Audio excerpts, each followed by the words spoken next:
Welcome to Last Call of the Gilded Troll. You fuckheads voted for Waterdeep Dragon Heist. So this is the show we do every Friday, and we talk about our past campaigns.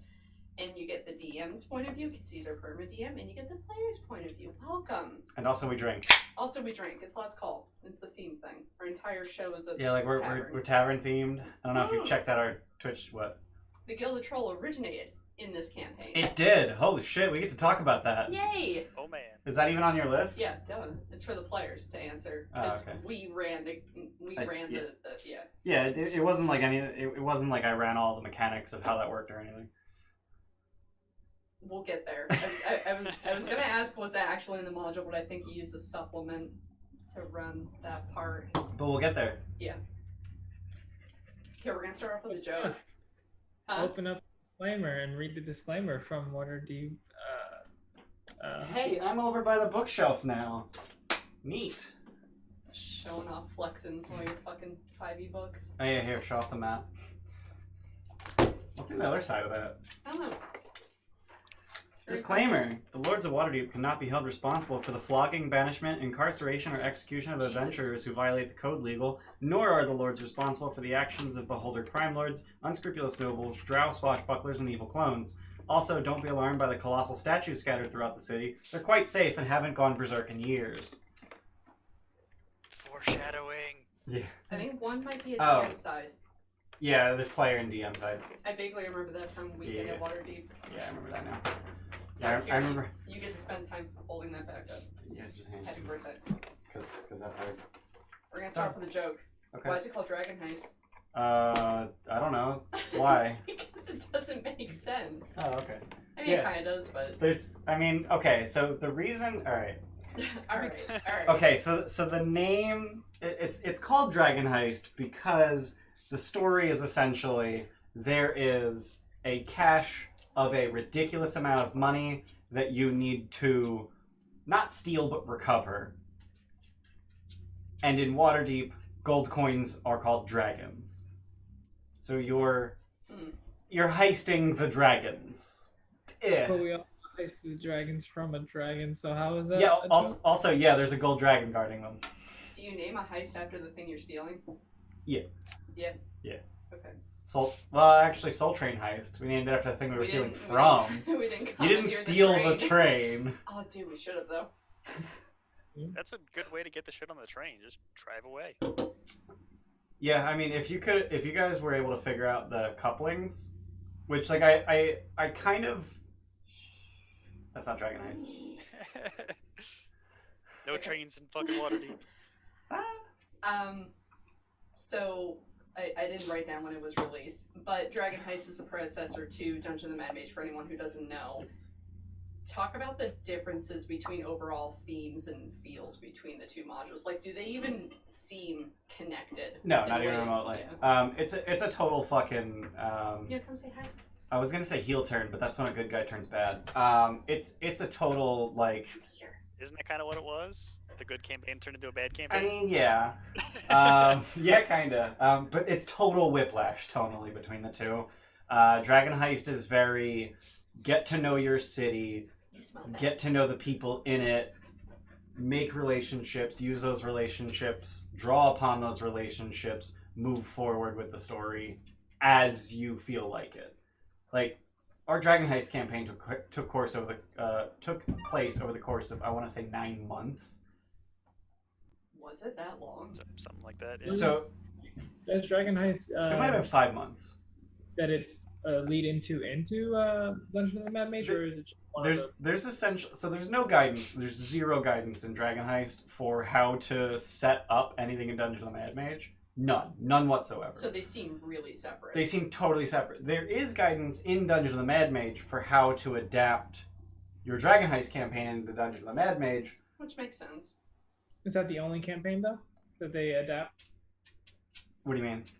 Like, that they leave guidance for a starting campaign? Yes. Yeah, so like, Storm King's Thunder, for instance, has guidance for starting at higher levels. If you just came off of Lost Mines of Phandelver, or there's like 3 different campaigns in there. It's like, oh yeah, like if you're level 5 and you're done with or tired of this campaign that you're already running, here's how you can transition into Storm King's Thunder. Dungeons of the Mad Mage is like, yeah, either just start at 5, or here's how you can kind of make Dragon Heist work. But the problem is when I ran Dragon Heist, Dungeons of the Mad Mage didn't exist. I had no intention of running Dungeons of the Mad Mage at that point. Yeah. So I didn't do any of the foreshadowing that I maybe could have done. Do you want to go over our general difference, the difference between most people's campaign and our campaign? The main difference? I think Steph has that as a question later. So What? we did Weekend in Waterdeep. Weekend in Waterdeep. So 12-hour sessions over the course of a weekend. yeah, 2 12-hour sessions. The intention was to get through the entire campaign in that weekend, and we got through the vast majority of it that weekend. I think we finished it up over 2 4-hour sessions after that. And that was More than including. 2. I actually think it was 3. But at the end of Weekend in Waterdeep, I was like, seriously, guys, we're like 2 to 3 hours from the end. But then, since I had time to think, I was like, oh, here's how I can add like little things to punch it up and make the ending more satisfying. Yeah. So I took that 2 or 3 hours and I slammed Manshun's entire interdimensional sanctum in there. That wasn't in my original plan. Okay. So all of Kolat Towers and the interdimensional sanctum was not in my original plan. I died there. Even with like just those two 12-hour sessions, though, that wasn't all just the content within the book. That's also including stuff that you added, stuff that modules Yeah. that we made. So it wasn't. So it's possible to do it in shorter periods of time. Yeah. We're not the best at speedrunning, as you can see. That wasn't a speed run, though. It was never meant to be a speed run. We didn't treat that one like that. It was supposed to be a weekend run, which we failed at that too. I mean, to be fair, you guys were starting at level 1, so it's not like a level 20 speed run where you go into a combat with 8 bugbears and you go, I cast Fireball, and then they all die, and then the fight's over. Yeah. How much time would we have saved if we didn't do the running the tavern part? We spent 6 hours on the tavern. A lot of time on that. Yeah. So the first day was chapters 1 and 2. So chapter 1 is the whole intro at the I almost said the Gilded Troll. What the fuck is the tavern? The Yawning Portal. Intro at the Yawning Portal, meeting Volo, getting his quest, saving Renair and Floon, and then getting the tavern. That's all chapter 1, and that took us about 4 or 5 hours. Yeah. In our 12-hour sessions, we only got 10 and a half, 11-ish hours because we had two meal breaks. We stopped for lunch and dinner. So 4 or 5 hours we did chapter 1, and then we did 6 hours of chapter 2 because I really wanted you guys to feel like the tavern was yours, and I thought that was going to be a really cool way to pass time in game and make it feel real to you. And Obviously, it it was wasn't so... named channel activate. Yeah, I was gonna say, it was so real. All of our branding. Merch store coming soon. So in the book, the tavern that you get is called Troll Skull Tavern in Troll Skull Alley, and my players decided that's boring. Let's let's put gold on the tusks of the troll. That was all Mike's idea. Was it Mike? Because his thing already was collecting heads. Yes, it Because was. he was a barbarian, and that's just what barbarians And I think we gave up on that after like level 1 of Dungeon of the Mad Mage. Yeah. No. Remember No. that there was a wall, not a wall, a little closet full of skulls, and he. That was on level 1. Oh. was it? I got really fucked up by that room, too. I saw all the death, and I was like, oh, fuck.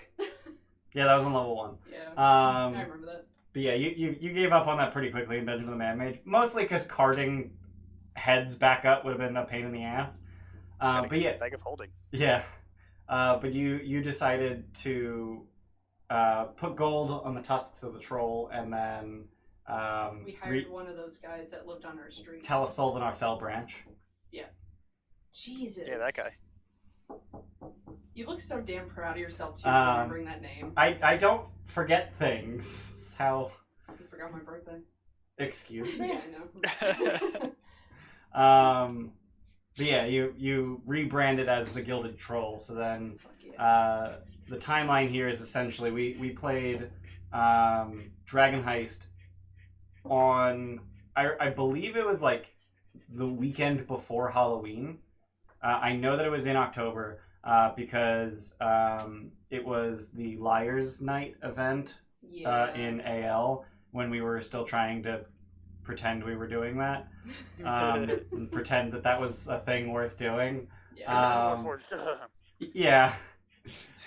We were just like, you know what, Mike, your character's not legal. Everyone else, whatever. And he put Gilded Troll taverns in 2 of his campaigns. Andy. Oh. That's awesome. Nice. Talk about Waterdeep, though. What? Like the actual setting, the city of Waterdeep. What about it? What's cool about it? What's cool about it? So the cool thing about Waterdeep is that it is called the City of Splendors, and it lives up to that name. It's described as having magical street lamps on every corner, except in the poor areas where they have just regular-ass candles and people steal them. Who steals candles? What was that outer area called? The Field District. Yeah. But also the Dock Ward. Yeah. The Field Ward. They're all called wards. Mm-hmm. The Field Ward, they don't even bother with street lamps. And the Dock Ward, they bother with them, but they get stolen. Or maybe they just use candles because the magical ones kept getting stolen. I can't remember.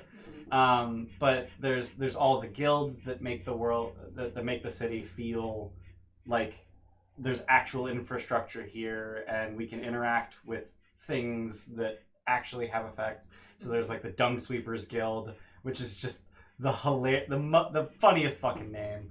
There were a bunch of really funny guilds, though. Yeah. I do think the crews in Baldur's Gate tried to do the same sort of thing, but the problem is that information about the crews is spread so far and so thin throughout the book Descent into Avernus that it's really, really hard as a DM to actually like pull those crews out of your back pocket and like use them.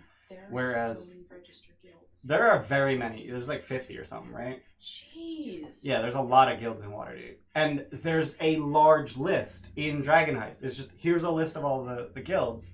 Whereas in Baldur's Gate, it's like, yeah, like, there's crews. There's one for every neighborhood and one for every profession. Yeah. Can you tell me what they are? Yeah. Probably have like a tie-in to like nobility or any high-ranking people. In Waterdeep, you have Renair, you have Volos, you have people who know like nobles and stuff like that. Yeah. So it's easier to get into these different sort of factions that run a whole city. Mm-hmm. Yeah. There's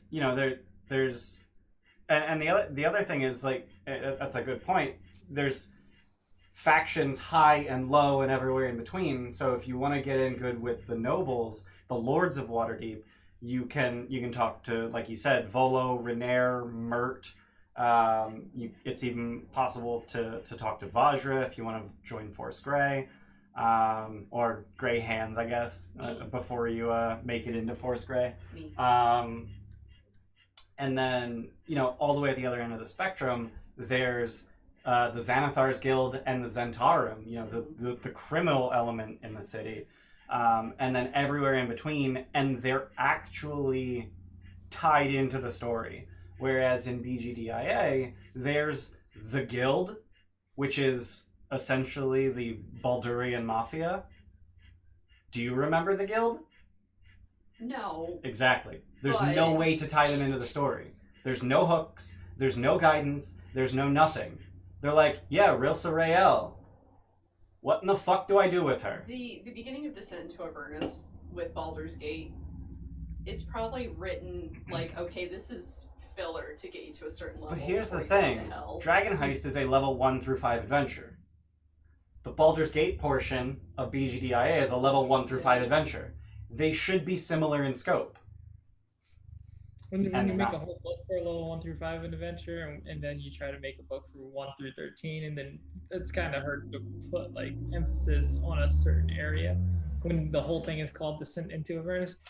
Like, you should have an emphasis on the descent, and you should have emphasis on Avernus, but like when you're doing that big of a scope, how? But where's the descent, though? I mean, you literally fell into hell. So, Descent into Avernus is a full 40 pages longer than Dragon Heist. And... That's saying a lot for how many more levels there are? No, definitely not. But my point is that they could have easily... So, Descent into Avernus is only 250 pages. Dungeons of the Mad Mage is 320. They can put more pages in a book. That's obviously not a problem. Yeah. Obviously not a problem. So they could have spent another 30 or 40 pages fleshing out Baldur's Gate. But how many of those pages in Dragon Heist are devoted to this is the legal system and here are all the tiers? One page, because the Code Legal is a one-page document. Okay, never mind. I was going to say Baldur's Gate, crime runs amok and there's a mafia, but in Waterdeep there's a very clear hierarchy. It's the Code Legal. Yeah. It's very clear. It's super easy to follow the Code Legal. I forgot about the Code Legal, actually. I feel like Wizards is kind of weird spot with that. Like, if you don't want to make a book too big and then make the same mistake they do with Tyranny, but then the Code Legal. A book like too small and also Trollskull Manor. Big scope is also not a good idea because then you have lose to interest. you have to lose interest or don't put you so lose much focus.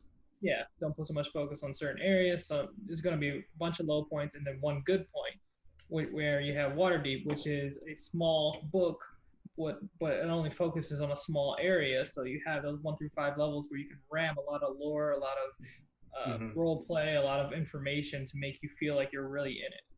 Yeah. Which is another good thing about low-level campaigns is that you have to be more intuitive. You have to be immersed. Immersed. It's easier to be immersed that way. Exactly.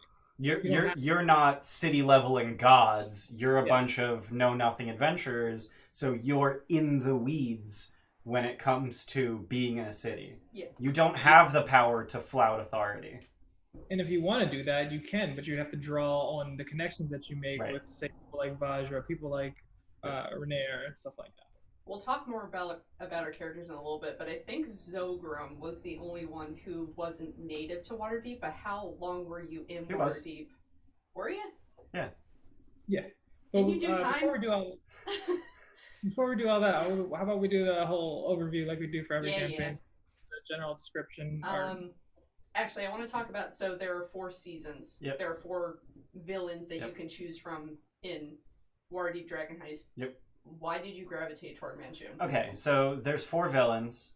Spoiler alert, the 4 villains are the Xanathar. Why are you watching this if you haven't played it? Occasionally I'll give a spoiler alert.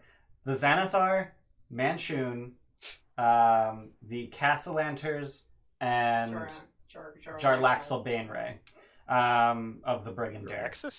Jarlaxle Baneray. I was really fucking up. I'm like 99.9% sure Jarlaxle predates Jaraxxus.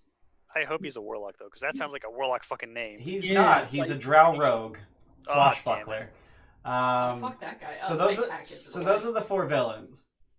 I gravitated towards the Xanathar and Manchun immediately after reading the module because the central conflict that the players have to sort of deal with, like it's not the conflict between the players and it's not a conflict between the players and whatever they're I don't know what I'm trying to say. There is a conflict in the book and the players get to interact with it, and that conflict is between the Zentarim led by Manchun and the Xanathar's Guild led by the Xanathar. So is it possible to put your players in it and then they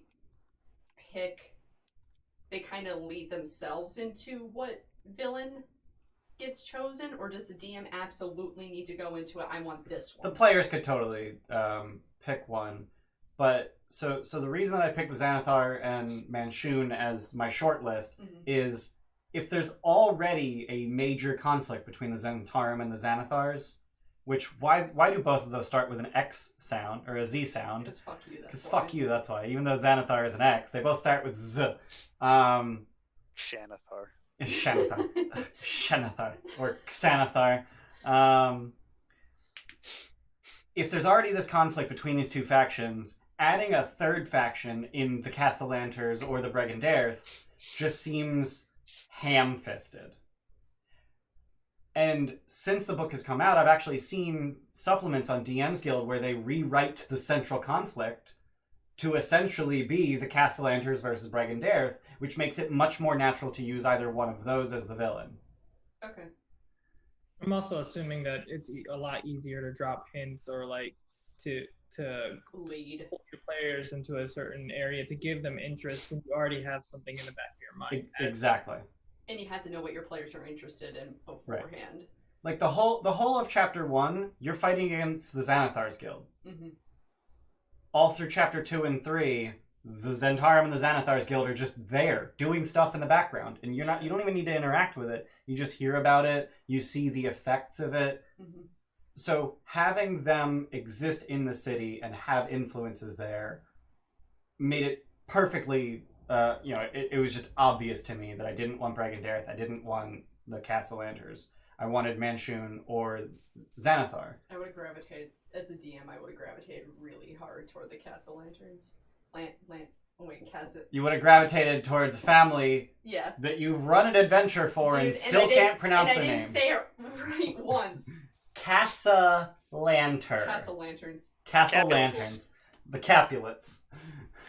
So maybe the idea of those other two factions were that the Zentarum and Xanathar could be like a red herring, like, oh, there's this awful bullshit going on. It's like, oh fuck, we got to focus on that, while the actual bad guy is getting his own shit done.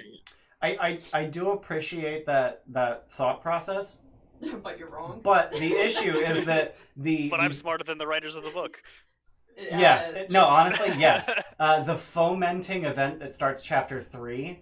Chapter 3 is called Fireball. And it starts when a fireball goes off outside your tavern. It's the third chapter, too? It's the third chapter. Third little spell. Good job. So, Chapter 3 starts with a fireball going off outside of your tavern. And it's a Zentarum-owned Nimblewright who throws a bead from a necklace of fireballs. Look at that motherfucker. Look at him. That causes that fireball. It's the Zentarum doing it. Period. No matter who your villain is, the Zentarum kick off Chapter 3. And I think that might be why I picked Manshoon over the Xanathar. Because it's the Zentarum doing things. Go deal with the Zentarum. Yeah. But, like, if you pick the Castellanters, it's like, wait, so why do I care about the Castellanters? The Zentarum blew up my fucking tavern. You would have to try somehow tie the Castellanters to the Zentarum, like they're funding them or backing them or something like that. Yeah. That's a real stretch, though, because the idea is that, like, so the villain you pick is the only villain in the city. Oh, really? Okay. Because each of the villains has a plan 3 months apart from the other ones, because you pick a season with your villain. So, like, once you pick a villain, there's no, your villain is the Xanathar, but Manshoon's doing these other things. That's not how it's written. That is how you could run it. You could literally just say all of the villains. Go. Fuck, that'd be chaos. Yeah. The rivalry that you added between the Xanathar and the Zentarum in the, I guess, prelude to Dungeon of the Mad Mage, was that something that was in the book, or was that something that you just wanted to include the Xanathar as a possible threat when we're into the Dungeon of the Mad Mage? I wanted to foreshadow the Xanathar as a definite threat, because at that point I had already planned that you guys would go to Skullport and you would make your way into the Xanathar's lair from Skullport, and you'd fight the Xanathar. That was actually always my plan for the end of Tier 2. Okay. So I was definitely foreshadowing that, but what I was also foreshadowing by playing up the rivalry between the Xanathar and the Zentarum in the prelude of Dungeon of the Mad Mage was the return of Manshoon. Because that was actually an idea that I had before we even started. I was just like, I want Manshoon to come back, because he never died. They never caught him. Villain. What? Hey, a recurring villain. Exactly. I love recurring villains. And you guys hated him by the end. And that means I did a good job. Yeah. Are you just drinking pickle juice? Who, me? Yeah, you. No, that's whiskey. There's a sticker on the bottom, and like it's got like a Does it have a thread at the top? Because it looked like a jar of pickles. Mason jar. Oh, okay. I thought it was a jar of pickles. Oh, so you're a white bitch. Got it. You're drinking out of mason jars. I hated Manchun way more as a villain than I hated Hallister. Yeah. Well, I mean, Hallister was supposed to be, in the story that I wrote for Dungeon of the Man-Mage, Hallister was supposed to be a sympathetic villain. I hate sympathetic villains. I'm fucking sorry. I love people who are just pure irredeemably evil. Fucking evil, okay. Yeah. Crazy, dangerous evil. Mentally unstable evil. Anyway. Yeah, that's how I pick Manchun. Okay. I think a lot of the reason we hated Manchun is at the beginning, we weren't even fighting Manchun. We were just fighting his fucking snowman. It's just like, we're not even important enough. Bad. It wasn't so much that you weren't important enough, it was that he literally cannot show his face in the city because he's a wanted criminal. And yet he showed his face on a snowman. Like... Right, but if the snowman ever got caught, it just dies and whatever. Who gives a fuck? I can make a new one. Whereas until they put it in jail. Okay, it'll fucking die. Yeah, I know. Do simulacra need to eat? I would assume not. Right? I think they do. Oh, do they? Yes, you did say they do. That's why they prison mine. Yeah, like they're constructs, but it doesn't say in the spell that they don't need to eat, breathe, or sleep. Constructs don't need to eat, breathe, or sleep, though. What's that? I don't think that's a general rule for constructs. That is not a general rule. And also, initially they weren't constructs. That was errated. Really? Oh, that's probably so you can't cast healing spells on them. Yeah, that'd be stupid. I think it specifically calls out they can't be healed, but that did do something for them. I forget what. Check out our versus Strahd speedrun to watch Mike do that fucking bullshit a million times. That actually makes your simulacra immune to, like, hold person and charm person and stuff. There's a lot of spells that only target humanoids. Oh, that's busted. Right? Fucking awesome. Humanoid is slow. You can be a humanoid construct, can't you? I don't think you can. No, those are both creature types. Right. Those are every creature type is mutually exclusive. Really? Yeah. That can't be right. You cannot have two creature types. Someone tell me it is wrong. Find a source. There are subtypes. You can. There's creature subtypes. Yeah, can't humanoid be a subtype? Nope. Humanoid is a creature type. It's not a subtype. Mike's checking you. While he does that, does the fact that there's 4 villains in 4 seasons, I don't know which one to use, so I just keep saying them both because they're whatever. Did having 4 of those make it easier to prep the module as a whole, or did it make it harder? Made it so much harder. Really? Yeah, made it so much harder. Back and forth and having to flip back and forth. So like after chapter 3, we go into chapter 4, but chapter 4 is wildly different depending on what season you use. If I'm remembering the chapters correctly. Here, let me see. Yeah. I just want to see the table of contents. It might be chapter 5. No, I think it is chapter 4. I just remembered something awesome from Dragon Heist. What's that? Thundersnow. Thundersnow. Oh, yeah. I was using some like supplemental weather table, and I rolled Thundersnow for the weather on one winter day. So yeah, chapter 4 is one. Okay. Yeah, it was more than one. So chapter 4 is called Dragon Season, and the way chapter 4 is written, there are 10 locations, and essentially in chapter 4, what you're trying to do is track down the Stone of Golor, which is the artifact that allows you to find the Vault of Dragons. Right. Oh yeah, the Devil Baguette or whatever. Eldritch Baguette. Eldritch Baguette, yeah. God, there's so many things I'm remembering that I don't want to. So chapter 4 is we're trying to track down the Stone of Golor, and each season, so there's 10 locations that are described in general, and then each season has a series of 8 of those locations in a bunch of different orders, and then each location is different depending on what season you're going to it. So would it have been much better to just release 4 books? It would have been much better to just reprint chapter 4 4 fucking times. Which is exactly what Beetle and Grimm did. In their Platinum Edition of Dragon Heist, they have a booklet for chapter 1, a booklet for chapter 2, a booklet for chapter 3, and 4 booklets, one each for chapter 4 and 5, 4 and 6, 4 and 7, and 4 and 8. Because chapter 5, 6, 7, and 8 are for each of the villains' hideouts. And how much is that fucking shit? $500. It's also sold out. You can't get it anymore. It was sold out like week That's after. such an expensive price to pay just to have I mean, it I came know, with they a whole throw the lot of other bullshit stuff. in it, but like Faction badges, Yeah. an actual 14-karat gold dragon. how many faction badges did they give you? There's 5 factions. Well, if you have a 6. party of 6, fuck you. That's why. You did? Mm. I think it came with a badge of the watch, which you guys never got, and I literally don't think there's any way in the module to get it. You got Luke's Hellrider thing from Beetle and Grimm. I did get the Hellrider badge from Beetle and Grimm. That was in the Platinum Edition for Avernus, which I didn't buy. Just fuck that. $500. The hell. So it wasn't laid out optimally. It was not remotely laid out optimally. So Chapter 4 is a nightmare of flipping back and forth and back and forth and back and forth.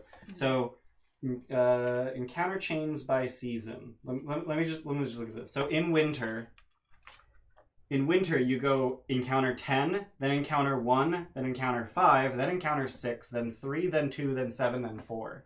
So I'm just flipping back and fucking forth. And then the worst part is that one of the areas that you go to in winter is encounter 7, Old Tower. Here's the general description for Old Tower. Here's the map. And then here's the description for how it's different in winter. So in order to learn everything about Old Tower, I have to flip back and forth between these 2 pages, even though it ends up being less than a full spread of writing. That's fucking awful. Oh, Holy shit. and winter actually continues on to the next page. Yeah, it was... Chapter 4 was a god-awful nightmare of a mess. What were they thinking? Would having the D&D Beyond... I ran it from D&D Beyond. It was still a fucking nightmare. Like 16 tabs open or some shit. Yeah. I literally ended up... So here's the other problem with D&D Beyond. It's got the table of contents on the side. Mm-hmm. If you just free scroll... if you click on a link in the table of contents, it takes you to the right place. Yeah. But if you're just free scrolling through the page, it highlights where you're at in the table of contents, and it's always wrong. That's awful. Yeah. So it was a nightmare to navigate. Tim, don't you work in Back to publishing? that. Has there been a good progression through the release of the books with that for preparing for a DM, or has it just been consistently trash? Oh no, it's a matter of CSS on the website. No, I mean just for the books. When they release them, has it been easier to prep without going back and forth, or do you think that they've gotten better with the locations of the information for the DM to prepare? I mean, Dragon Heist was fairly new. That was the 3rd most recent book. Compared to Tyranny of Dragons. Tyranny of Dragons was railroady as fuck. Garbage, but it was organized well. Oh. Well, I mean, it's really hard. It's really hard to misorganize a railroad. Yeah. Wizards can find a way. Yeah, but Storm King's Thunder, Chapter 3 of Storm King's Thunder is a huge sandbox, and it's navigable. There's no way to lay out dots on a map, and then there's dots on a map, and then the only good way to lay out descriptions for those dots is alphabetically, and that's what they did. That one guy actually had a question. With the season differences, would you run Dragon Heist all over again with a different season? Not with the same group. No, I don't think I would ever. I don't think the seasons. Speedrun. I mean, I might do that. Speedrun's kind of weird because Chapter 2 is 2 months pass. I don't know, whatever. And that's kind of odd with a speedrun. Mashing A to get past the cutscene. Right. Let me just mash A to get through. All the cutscene. Press A. Press A. Let me get through all the fucking conversations. Would you like to hear that again? Fuck you, K-Bora. Oh my god. But no, I don't think that the change in season and the change in villain is enough to warrant replay with the same players. Yeah. I don't really think so. Tim said he actually ran all 4 villains. With the same players, though? Did you do that with the same group or no? What was, with the villain that you chose, give a really quick summary of what you're supposed to accomplish. Okay, so in Chapter 1, you get a quest from Volo. Yes, Volo Thamp Gadarm of Volo's Guide to Monsters. Fuck that guy. And Volo's Guide to a whole lot of other things, including Volo's Guide to Waterdeep. Fuck that guy. Which was a 3rd edition book. Actually, it might have been second. I don't know, whatever. So you get a quest from Volo to find his friend. His friend is just some pretty boy gambler who the Zentarum kidnapped because he owes them money. I got the impression they were gay. I definitely played that up. Oh, did you? I don't know if the book actually suggested that, but I think the book might have suggested that. Probably just dreamed it and then just ran with it. I mean, whatever. Not that there's anything wrong with that. No, Volo's gay for Floon, and it's okay. So, in the process of trying to track down Floon Blagmar, what a name. That's a half-orc name. He's a human. You inadvertently rescue Renaer Neverember, the son of Dagult Neverember.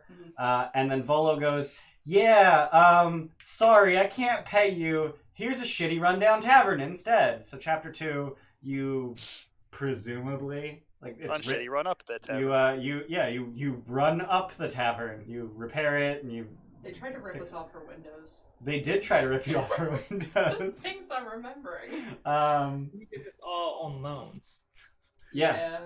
You did it all on loans, and you got a capital investment from Mert, the moneylender. Wasn't there one group that would give us a loan for like 60% interest a day or some fucking crazy shit? I think it was 10% interest per 10 day. That was the Zentarum. Oh, okay. Fucking absurd. But it was the true Zentarum. It wasn't Manchun's Zentarum. Because that's not confusing. Yeah, really. What's the point? Yeah. Oh god, you did all the villains. Floon was kidnapped because they were incompetent and thought he was Renaer? Really?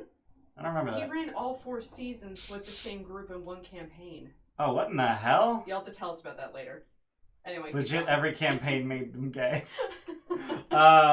So yeah, you get a tavern, you run it for however long you want to as a DM. So I picked winter as my season, but I started the campaign in fall because I knew I wanted an extended tavern scenario. So I think you guys ran the tavern for like 4 months. Making that money. So we started in fall because I wanted... Oh, and the other reason I wanted to start in fall was to do Liar's Night events because we were doing it in October. Yeah. So I wanted to do Halloween things. Yeah. Isn't that where we killed the fucking the Nilbogs or whatever? Yep. Mm-hmm. You fought Nilbogs. And they were dressed up as kids or some shit. They were dressed up as trick-or-treaters. Oh, their names are backwards. Is that all it is? No. So Nilbogs have a reaction where it's like you make a whiz save, and then if you fail, they gain health instead of taking damage or something like that. There's a lot of reverse bullshit. In earlier editions, the only way to kill a Nilbog is to heal him. Oh, in response to another creature dealing damage to the Nilbog reduces the damage to 0 and regains 1d6 hit points. In previous editions, that wasn't a reaction. That was just damage heals him, healing damages him. Right. So why are there bizarro goblins? Why do those exist? I don't know. I'm not going to go into the... It's some goblin god worship. I don't know. They worship the god wrong. Probably. They worship dog. I was gonna say I was gonna try and that's funny. I was gonna try and get out that fucking 5th dimension asshole from Superman, Miserable Tick or whatever. Oh, that's fucking crazy. Oh, Luke said it. What did we say? Mr. Mitzelplex? Yeah. Sure. Okay.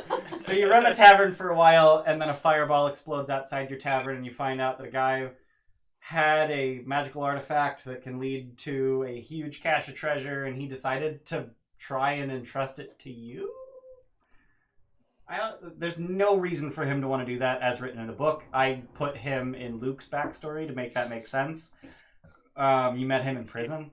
He enjoyed our fucking tavern so much. He's like, damn, that name's clever. I'm going to give this guy 1,000 gold. Yeah, so this guy dies, and in the process you find out about why he died, what he died carrying, and then what that item's even good for, which is 500,000 gold coins hidden in a vault. Well, you got 50,000 as a finder's fee. Yeah. Right. Okay. And then you go on a merry chase throughout the whole goddamn city over the course of chapters 3 and 4 to try and find the Vault of Dragons, and then you go to the Vault of Dragons and you collect the money. And that's chapters 1 through 4.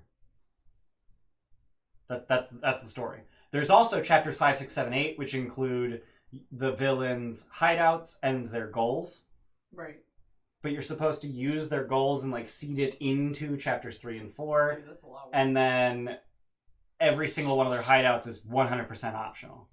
Shouldn't chapters 3 and 4 seed those things? Like, why? Like, I understand it's supposed to be kind of freeform and, you know, just do what you want. But, like, why do they expect you to know everything in order to know an earlier chapter? Yeah, no, it's a, yeah. Each thing inside of, like, chapter 3, if they would put each villain's motive in, like, a bubble, that would be, like, really, like, if you're at this location in chapter 3, you should, this villain would do this, so your player should know this. And then this villain would do this, so your players. That would be really messy if you try to integrate all of the villains' like knowledge. Well, no, what you do is you print the book like way bigger than it's supposed to be, like each page, right? And then you have like fucking margins, and then you put those fucking sticky notes all around it. That's no, do it like the Clue movie. They have 4 different versions of the book. Oh God. I love that. Or how about this for a novel idea? How about one fucking villain? I think so everybody can focus. Yeah. So Tim pointed out the reason that he was trying to bring the Stone of Golor to you. He worked for Neverember, and he was aware that you were friends with Renaer. Sorry, he worked for Daggalt Neverember, and Renaer is Daggalt's son. Yeah. And you're friends with Renaer, so he was trying to bring it to you to get it to Renaer to get it to Daggalt. Because he was being followed by the Zentarum. Fucking roundabout. Yeah, but he was being followed by the Zentarum, so he knew he wouldn't be able to leave the city on his own. I guess. So he was trying to, like, sneakily hand it off to you to get it to Daggalt Neverember, who's in Neverwinter. Yeah. All the stuff with, like, the butcher shop and all the stuff in the field war, where did that play in? What chapter was that in? So that's part of chapter 4. So there's one of the locations in chapter 4. One of the locations in chapter 4 is I think it's literally just called like Windmill. Converted Windmill. Why did that part bother me so much? I remember the butcher. Was he like? He was killing people. He was butchering people. Yeah. Oh, like Sweeney Todd. Yep. I mean, that's cool though. Yeah, he was selling people meat. I I actually very much foreshadowed that earlier. The Butcher's Guild courier who worked for this guy tried to sell you people meat. Yeah, I remember that. Like discounted or something like that. Yeah, it's discount meat. You just can't ask where it came from. Yeah. You're like, no. We're gonna be reputable. But so one of the locations in chapter 4 is the Converted Windmill. Went and got that deal after you left the city to get cheaper meat.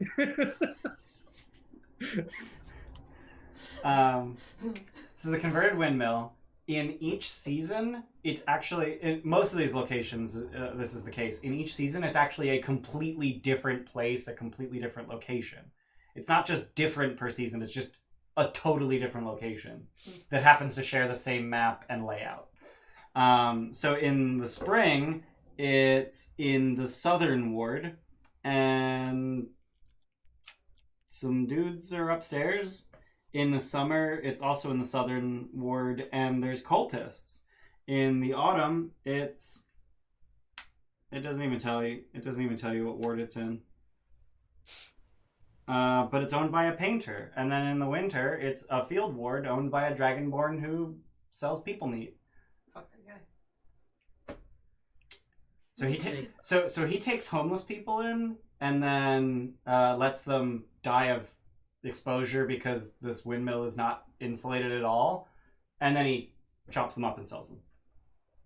Good business model. I was just gonna say It's like solid business plan. Terrible way to do it. Like, that doesn't seem efficient at all. Yeah, wouldn't it be better to just chop their heads off? You're expecting No, you gotta lure them. people to be smart. You just gotta lure them into your workshop, so you don't even have to transport them. The reason he would let them just die on their own is Code legal. Well, yeah, code legal for one. But also, I mean, it's the field ward. No one gives a shit. So killing people is not okay, but selling their meat after they've died, no problem. Yeah, no problem. But no, like homeless people expect homeless people to die of exposure. Yeah. They don't expect people to go into a butcher shop and then not come out. So if that rumor started spreading, he wouldn't have homeless people stay at his windmill anymore. Mm. He's thinking about the future. Smart. It's giving way too Question much mark? fucking Good job, credit. Thrakus. Thrakus? Yeah, I just looked it up. That's not a name I remembered. Mm-mm. What was your favorite part of the module to DM? Is there anything that you like so much in Dragon Heist that you took it to another campaign? Took it to another campaign. I tend not to do that. Not at all. You did though. You did though. You took the villain. I mean, Oh, I was talking about the Gilded Troll. I mean that too, but like you took the villain. as well. You liked him so much that you. You did like included him in Manchun the that much. yeah, no, I do enjoy Manchun as a villain. I think he's a pretty cool character. I like his backstory as, and with his, everything with the Manchun Wars and all that nonsense. I thought it was called the Clone Wars. No, it's the Manchun Wars. I keep fucking calling it the Clone Wars. I mean, it's the Manchun Wars, starring Manchun's clones. No, Um, Clone Wars. Sponsor us Disney Plus. I think No. I think they just premiered the finale too. No, never. Yeah. You know why? Because you can't use hashtag May the 4th be with you Oh without. my God. Did you guys see that shit? Wait, what? Disney tweeted, please use the hashtag May the 4th be with you, but also please know that if you do, we own your content. Here's our terms and conditions. It's like, Wait, you're They on... literally No, tweeted no, that. they weren't joking. damn. Right. And it's on Twitter. You don't own anything on Twitter, Disney. Go fuck yourself. Off topic. Don't sponsor us. Fuck Off you. topic question, you've been stopped. Alright. Yeah, like, other than Manchun, I don't think there's, like, I generally don't take things from one campaign and put them into another. What was your favorite part of the campaign in general? What was my favorite part of the campaign in general? Also, Like, give me your beer. no, get your own. Damn it. You have an unopened one. That right one's there. mine. God damn Go it. get your own.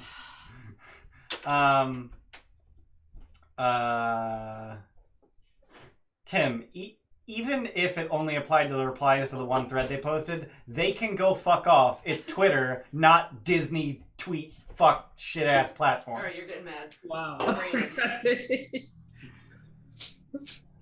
It's not a Disney owned forum. Anyway, Shit ass platform. Disney fuck shit ass platform. Copyright that, somebody. Hashtag Disney Millions. Plus. Alright, Here, let me pretend to type furiously. Already working on it. what was my favorite part of the module as written? My favorite part of the module as written is actually chapter 2. I really enjoyed chapter 2 as written. That said, the mechanics for running a business are non-existent. They don't have mechanics for like how well your business is doing outside of like make a check and see how good you did. You rolled a 20. You made $20. Yeah, like honestly, it basically boils down to that if I recall correctly. Now, where did you get the supplement that you used? So I grabbed a supplement from DM's Guild called Durnan's Guide to Tavern Keeping, if I recall How correctly. much did you pay for it? No more than $10. Worth it. The other big thing in Chapter 2 is the faction missions. And I used... So the faction missions for Force Grey, the Grey Hands, are this table right here. That's it. That's the whole thing. So I grabbed a supplement from DM's Guild, whose name I do not remember, sorry, that expanded on them, that made them like bigger and more important. Alright, here we go. Literally a sidebar. Higher. Oh, I'm looking at that camera. That little blue box. Yeah, little sidebar called Tavern Keeping Expenses. Profit or loss at the end of every 10-day. Roll a D100 plus 10 and consult the running a business table in Chapter 6 of the DMG to determine whether the tavern lost money or earned profit. That's it. That's it. That's fucking lame. How involved is that table in the DMG? Though? Not at all. It's a table. Solid. It's yeah. Like, that's it. So that was my least favorite part of Chapter 2, so I grabbed Durnan's Guide to Tavern Keeping to make that more interesting. And I also built out a whole big-ass calendar of just things that'll happen during each 10-day, so that it wasn't, okay, the 10-day ends, make a roll. Okay, the next 10-day ends, make a roll. So I wanted to have something happen in between each of those end of 10-day rolls. And then how you dealt with those happenings affected your roll at the end of the 10 days. Was insurance a thing? Insurance was a thing in Durden's Guide to Tavern Keeping. Okay. Do we buy all the insurance? You bought it. You bought insurance just before you needed it, and then you kept paying for it the rest of the time and never needed it again. That's usually how insurance goes. Yeah. There was only one event on my calendar that actually needed insurance. We have insurance for Thundersnow. You do not have Thundersnow insurance. Damn it. No one has Thundersnow insurance. Insurance doesn't cover that. There's no Act of clause God. for that? Yeah. Oh god, I didn't know Act of God was actually a thing until I started working in insurance, and I hate it. It's fucking absurd. It's Wow. actually Yeah, like if called lightning Act of strikes your God. house, that's considered an act of God, and it's not covered by insurance. What'd you say? You didn't know that was a thing? No, I had no fucking idea. Utterly fucking retarded. Not you, Steph. I mean, it's not my birthday anymore. You don't have to be nice. My beer just spit on my laptop. What an asshole. You're not utterly fucking retarded. Only a little retarded. So I think the running business table is the same thing inside of that book. It's just a D100 table.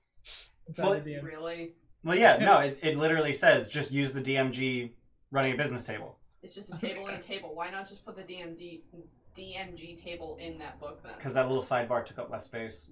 And also it makes you buy the DMG. Yeah, that's true. Every module assumes you own the Player's Handbook, Monster Manual, and DMG, except for Tyranny, which came out before those books. So they had to put all that bullshit in. Yeah. Like there's a bunch of like generic monster stat blocks in Horde of the Dragon Queen because every other module just assumes you have the Monster Manual. Yeah. Would you remember? I just remembered while you were doing that fucking tavern bullshit, we were using that Monopoly money to keep track of how fucking profitable the tavern was. Great idea. That worked out great. We kept Yeah, it all in an envelope. Yep. Not once did we embezzle that. We kept talking about it, but we never did it. Yeah. Of the AL rules, which Ian can explain because I don't remember all of them. Okay, so the AL rules are I don't really, remember really any of them. fucky. So technically, so for those of you familiar with AL, technically, in order to run your tavern as part of Waterdeep Dragon Heist, the entire party has to collectively spend downtime days. They spend 10 downtime days, and that allows them to roll once on the running a business table. Each member of the party has to spend 10 downtime days. That's stupid. To roll once or one person to roll once? The party rolls once. And then you split the profits. So what happens if one person decides, nah, I don't want to run the tavern? Then no one gets to. That's fucking stupid. So instead what I did was I said, fuck downtime costs. The game is happening. It's not downtime. It's a thing that's happening in the game. And you still get to keep the money from it. But... spending time talking about it, it's game time. Exactly. Yeah. But so the way that I interpreted the rules at the time, and at this point, I don't care if I was right. I'm pretty sure that I was probably wrong. But the way I interpreted it was profits that you make from your tavern were actually AL legal profits. But it would make log sheets really messy to have to reinvest money back into your tavern. So I called it embezzling to take money out and put it on your log sheet. Or maybe I was convinced that you couldn't actually take the money out because you're supposed to be spending downtime on it. I don't remember exactly how I figured it out. Anyway. Yeah, we gave up on AL anyway, so fuck it. And there's really no AL benefits to upgrading a tavern. No, none whatsoever. As far as the book is concerned, there is no upgrading the tavern. That's all Durnan's Guide to Tavern Keeping. It was run Beer down. engine doesn't exist. No, that sucks. Beer I hate engine! it. That beer engine was the best It was thing the we had. best. Do you remember all the time we'd spend when can we get the beer engine? When can this Can be we a afford thing? the beer engine yet? Why is that Fuck. a thing? Was it actually called a beer engine? Called a beer engine. That's so fucking dumb. Was there anything that we didn't handle the way that you thought in a bad way, or anything you wish we explored more as players? Anything I thought you handled poorly? Yeah, like was there like a big moment you're like, oh yeah, this is gonna be the shit, and then we're just, I don't know, we obliterated it or avoided it entirely? Or... So a moment that I had hoped would go over better was when you got to ride a griffin. I tried to describe, the like. Oh, that was cool. It felt like it fell flat to me. Yeah, no one else was interested. It was just for me. Yeah. I mean, if you had fun, then cool. Yeah. It's really difficult to weave in those small personal things. Yeah.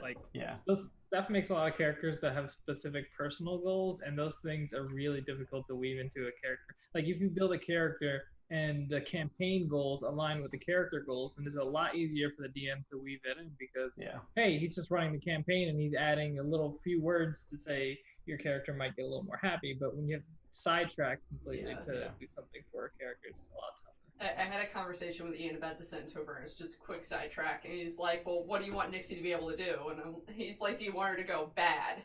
And I was like, I mean, if it doesn't really align with the story's goals, I don't know if I want to make my own fucking side quest again. But yeah, no, those two things do have to line up for it to be satisfying for everyone and not. But personal moments are absolutely fine. I had fun with the Griffin. I thought it was cool. There was actually a thing where I used it. Yeah. Oh, that's what I'm talking about. Yeah. Like you used the Griffin and the Nimble Finding Wand. Nimble Right Finder, or whatever the hell it was called. To find the Nimble Right that had the stone. Yeah. And then he didn't have it anymore. Mm-hmm. It's alright. It was cool for me. Alright, that's it for you. You can shut up now. Talk about, I'm gonna assume people didn't watch the Dungeon of the Mad Mage last call. So if they didn't, how dare you go through our characters again. And we can get more into, like, your beginnings as characters. Yeah. Since this is the beginnings. Mike, go. Okay. Go. I was Denton, the Warforged Zealot Barbarian.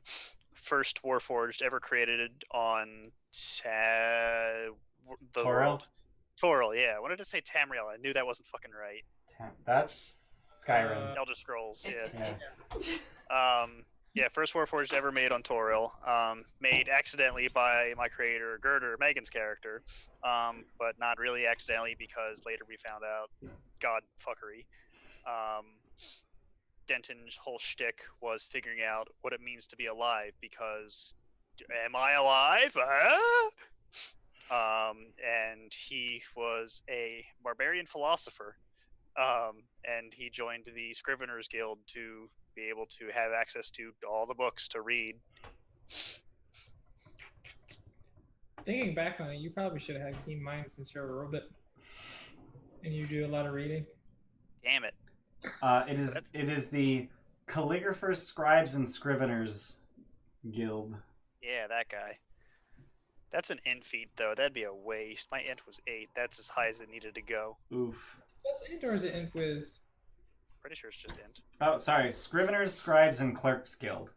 Clerks, ew. Scriveners, Scribes, and Clerks. That was the guild Den was a part of? Yep. Yeah, they gave him access to all the esoteric tomes that he used to research. To get maps of the sewers or something like that. Don't you remember Denton being a huge nerd? Luke, I think you're learning confusing things. this with BGDIA. Remember? You got maps of the sewers in BGDIA from the sewer keep. No, I thought we used Denton to get maps of something. That doesn't sound familiar. We used the Scribes and Scriveners for something. I remember you getting it for us. I don't remember what it was, though. I know what you're talking about. I also don't remember. Yeah, I don't remember. Dude, I don't remember last week. Wow. I was gonna ask, do you have I don't know if it was a document or is it if it's on our character sheets? Did we write down the whole living your life, living your story? What the fuck is that even called? This is your life. Yeah. Oh yeah, you rolled for everything. You did. I think you did some too, because it's pretty. I actually liked it. It was pretty good. I rolled, but all of my rolls were really boring. Like you went on an adventure and you got like all this gold. It's You got like, a bunch of gold. You That's got not gold. character developing. You got gold. Yeah. Yeah. Yeah. All my rolls were really boring, so I just ended up making a lot of my. That's own why stuff. I lost one of my fingers, because of one of my. Yeah. Looked like he got bit off by a rabbit. I think. Yep. Fucking rabbit. I do remember that. Rabbit's half as tall as you. I was happy to see Ian get to kill Denton at least once. Oh. Ooh. I die I more often because resurrection was fucking free. I mean, by the time you were level 14, you were literally unkillable. Hey man, you just gotta do it better. Fuck my Man. brains. The Megan that got disintegrated, or who got? I know somebody got disintegrated. Torash. Yeah, Taurus did. Gur got disintegrated, I think. Did she? I think so. Here it is. I found my whole Oh, you document. did it? Does it have just the rolls, or what we actually got? I don't have your rolls. Mm. Oh no. No, Oh no. I ain't got it. Alright. Alright, well say what you fucking remember about your character. Okay. I did time. I played Zogrim Nod. I was a wizard who was in the Guild of. The you're the Watchful Magisters. Order of Magists and Protectors. Yeah. There you go. That fucking Begrudgingly. Begrudgingly, because they tried to do a coup in Waterdeep and Led by Condal Ten Rings Naumar. Oh, don't they basically force every wizard to be in that? They do. Yep. They don't force you to be a member, they force you to register.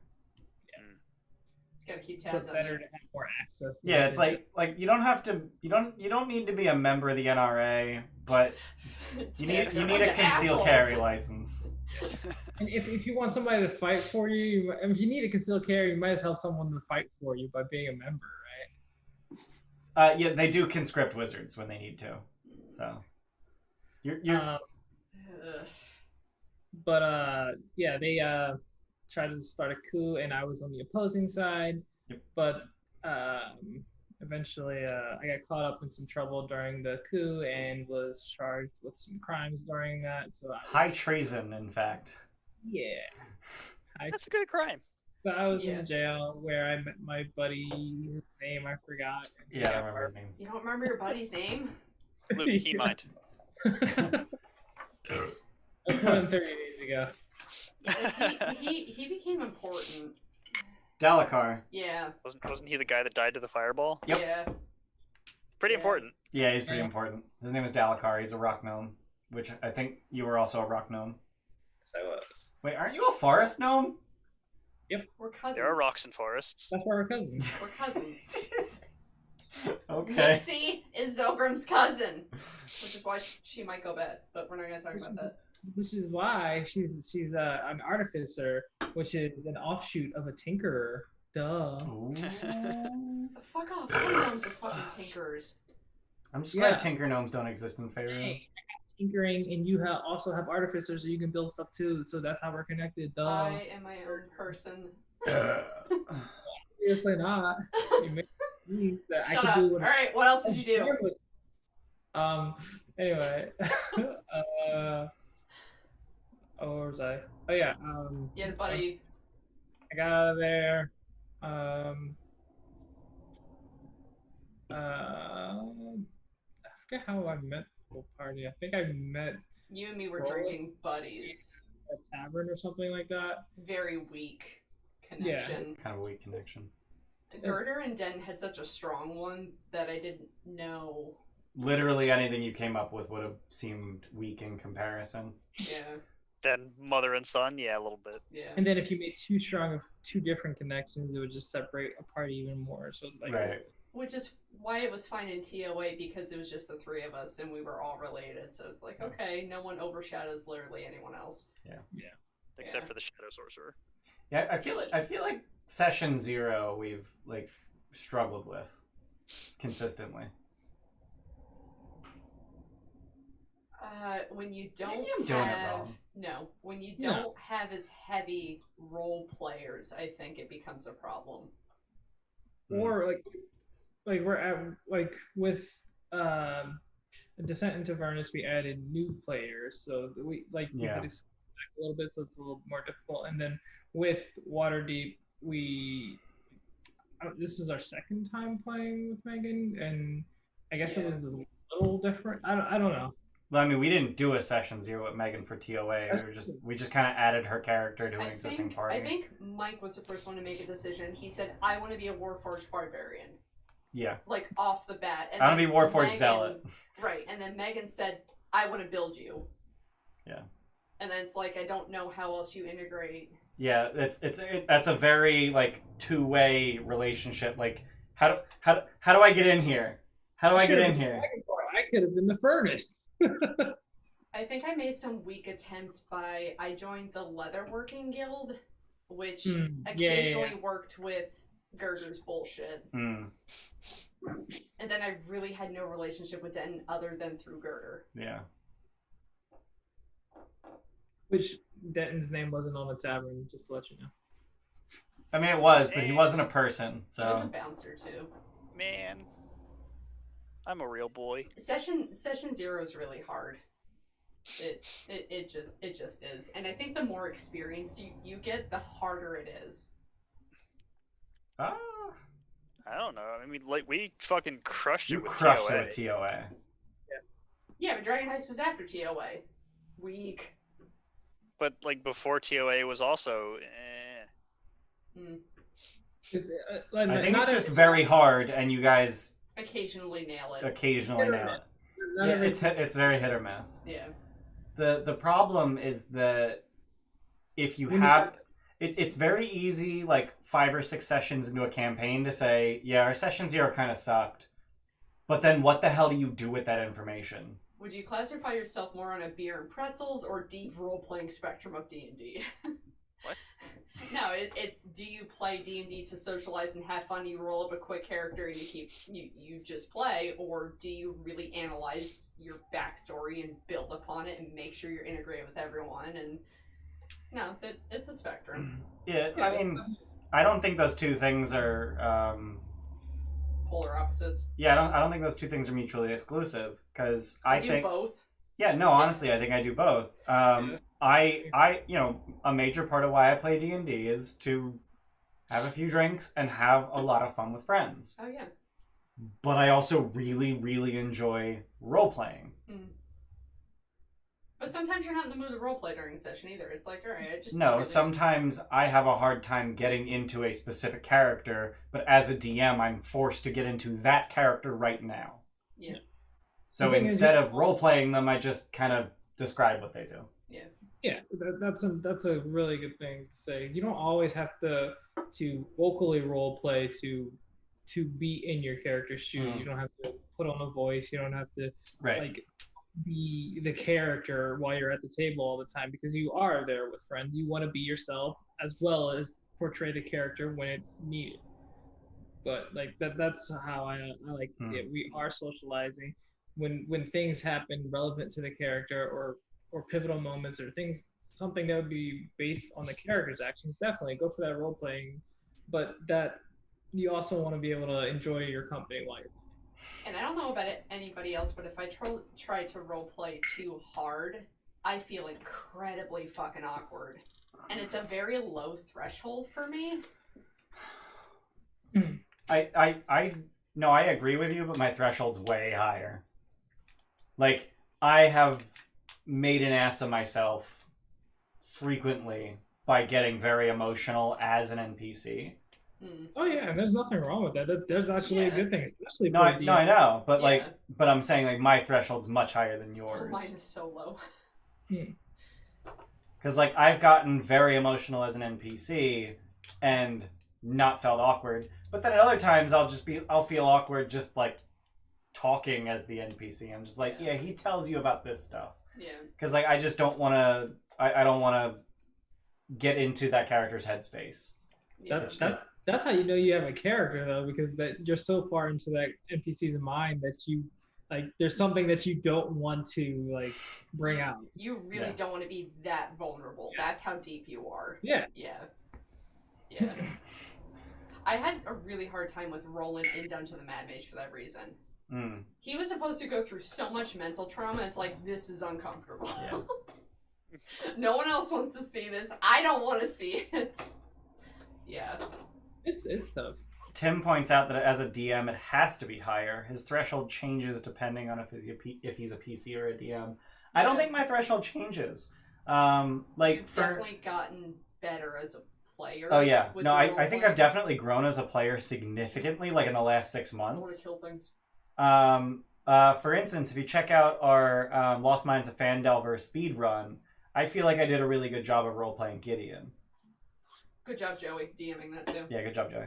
And Gideon as a character is nothing like me. Yeah.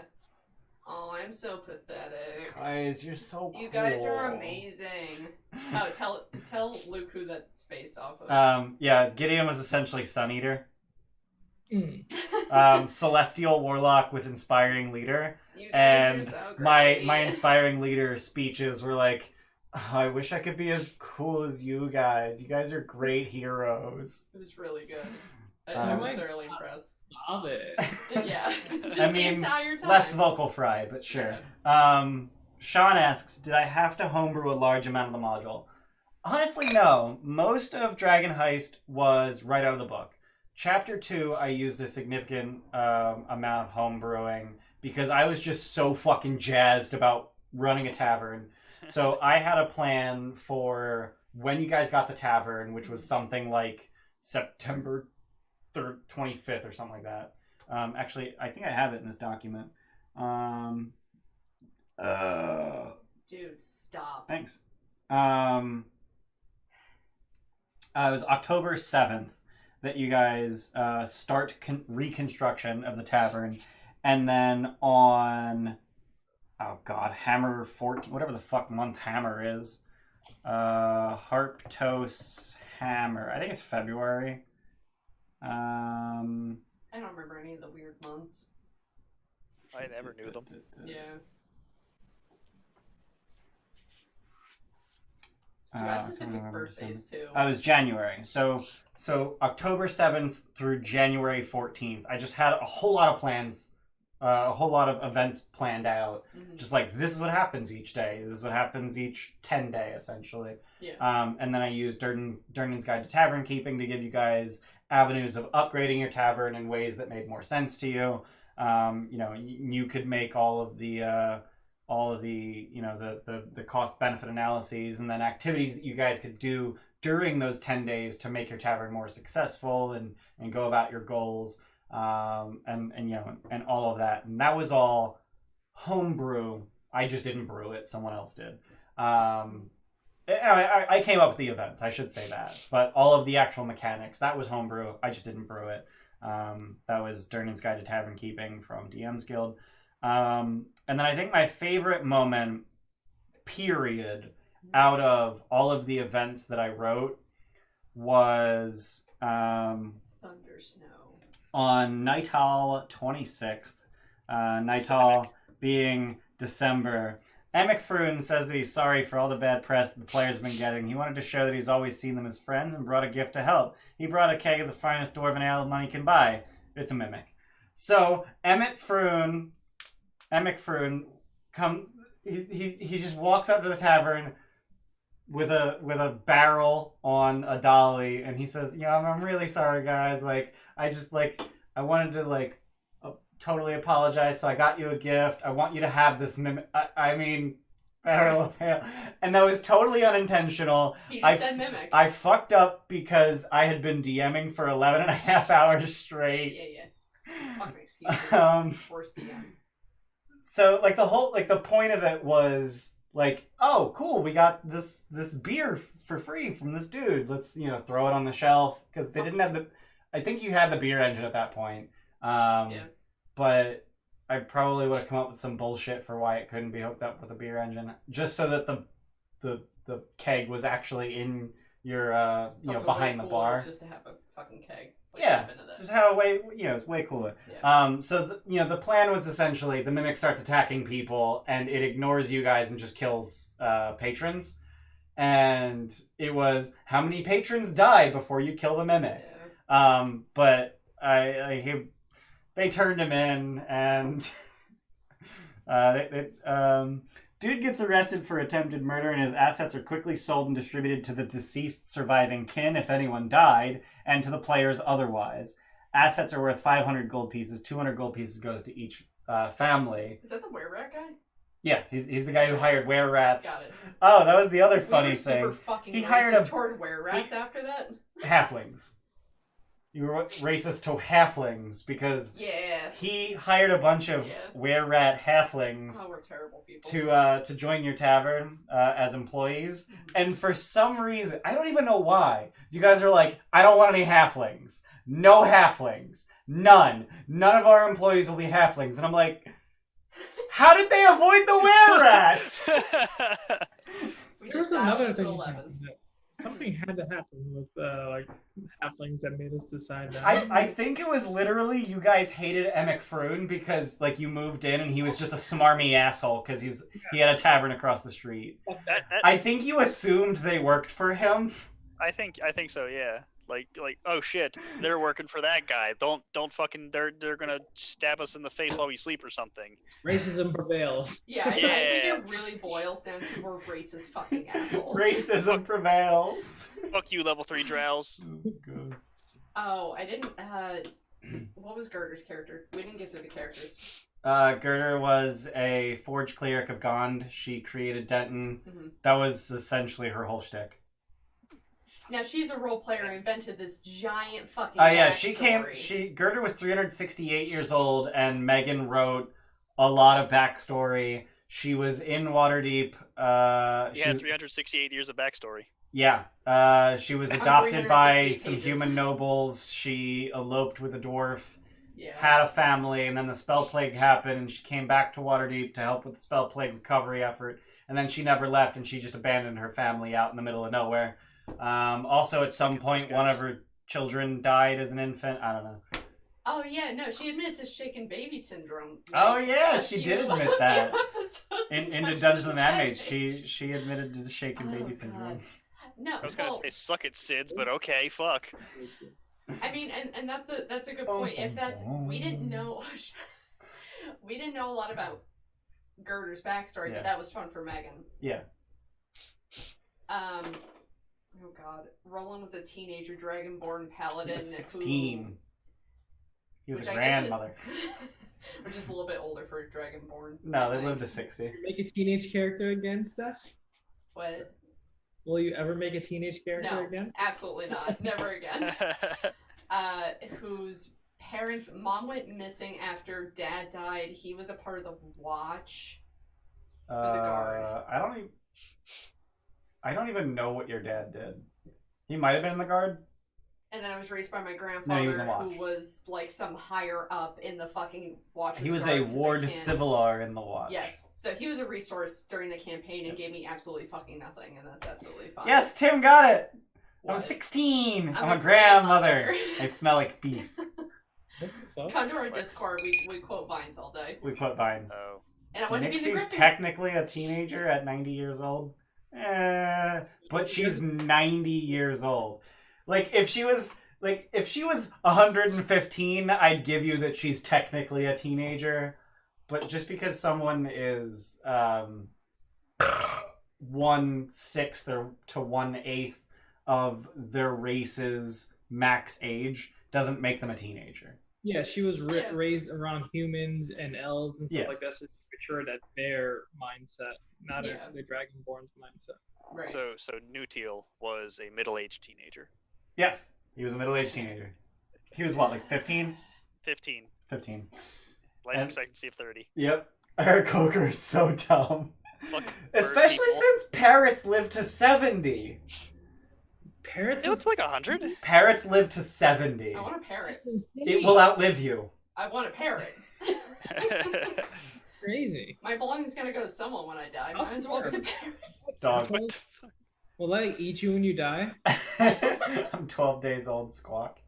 Hey, where were we? We went through our characters. Next character's gonna be a pirate with a parrot. How do we as players feel about the fact that we did Week in Waterdeep where we talked about that? Yeah. Did we enjoy running the tavern as players? It was a lot of fun for the DM. We already established that. How did we like running the tavern with that supplement bullshit? That was the weirdest question ever. How did we like it as you were saying it? How did we like it as players? Yeah, I know, but this is like weird coming from a player. She's the host. I'm the host. Like I have to like third person kind of. Did you guys have fun with the tavern? Definitely. I think it just goes back to that whole thing of having a hub that feels good as a player. Like this is the having base. something that you can come back to, that you can see that the things that you've done have actively changed, whether it's good or bad. Thunder Snow's fucking awesome. Like whatever you do, you can see things change. Like you have patrons, you get the beer engine, you get a whole bunch of stuff can change. We had a ghost, we had a we had the ghost. Lift. Yeah. We had the ghost. Oh, employee of the fucking month. Yeah. Employee of the 10-day. And it was huge milestones when we got the beer engine and when we finally had rooms built. Yep. When you upgraded it to an inn. I'm not gonna lie, I didn't do any of the fucking number crunching. Nope. That was all purely on Mike and Luke, and I don't think Megan enjoyed that part of the campaign at all. She checked out a little. I love just being able. Can we buy this thing yet? I will point out that during the whole tavern thing, so there were tasks that you could actually do as characters during the week that would help the tavern run better. Mm-hmm. Gerder did none of that. Yeah, she spent the entire time just like crafting stuff to sell. Her character, as written by her, wasn't interested. Yeah. So Megan just totally checked out of that. Yeah. I enjoyed the tavern minigame thing, but it felt really out of place for D&D. And I also felt like it dragged on a little long. Like, we spent so much time looking over that fucking spreadsheet, basically. I really like that. I appreciate the fact... Go ahead. Sorry. Is this looking back, or is this, like, in the moment, did you feel like it was going a little too long? In the moment, I felt like it was going a little too long. Oh, really? Yeah. I think... Man, I made you fucking drinks and shit. I brought out bottles when the fucking vintner came with samples. We even had non-alcoholic ones for Mike and Megan. Do you think that was because of we were doing the 12-hour sessions, or do you think it was just like too much time? I would have done that no matter what. I think that was just a cool fucking thing that I would have done no matter what. That was my idea, fuck off. I liked it. I would do it the exact same way, exact same time. I appreciate the mechanic as something totally different that we were allowed to do within the run of D&D. Yeah. I do see what Mike is saying, though. Yeah. Like, if we would have done maybe, like, because when we did our whole homebrew thing with New Zealand, we did a lot of building and stuff like that, but we also went out on adventures and then came back and saw the change. And that's why I tried to make sure that something happened every single 10-day. And generally it was something where you guys get to go back to regular D&D. We roll initiative, we fight monsters, whatever. So like that mimic that was supposed to show up, it's roll initiative. We're gonna fight in the middle of the tavern. And then there was the whole Halloween thing. Let's see. Those things were cool and they were like breaks from it, but I felt like the focus was still on the tavern and we were taking breaks from the tavern. When we were doing New Zealand, we went out to, like, let's say the Upside Down Pyramid, and there was so much content there, so much lore, so many different creatures and NPCs we were meeting that our minds were taking out the focus from the city. So we weren't in city mode and we're taking a break from city mode. We were in adventure mode, and you took a break to go back to the city. We took a break to go back to the city, and it was cool because we saw all the changes and everything, and then we went back to it, and then we back. The tavern might have felt a little sim-ish for that reason. It's like, it's a real-world application that you need to keep track of, and you're not allowed to have an escape from reality, okay? Like in New Zealand, it's like, alright, fuck this shit, like you said. Yeah, as much as you just said all that stuff, I still am stoked for it. So don't ever feel like you don't need to add something like that. Because I definitely enjoyed it. Yeah. Yeah, I definitely enjoyed it too, but just Maybe 2 hours longer than it should have been. maybe, yeah. Yeah. Okay. Most memorable moments. Go. Go. As players.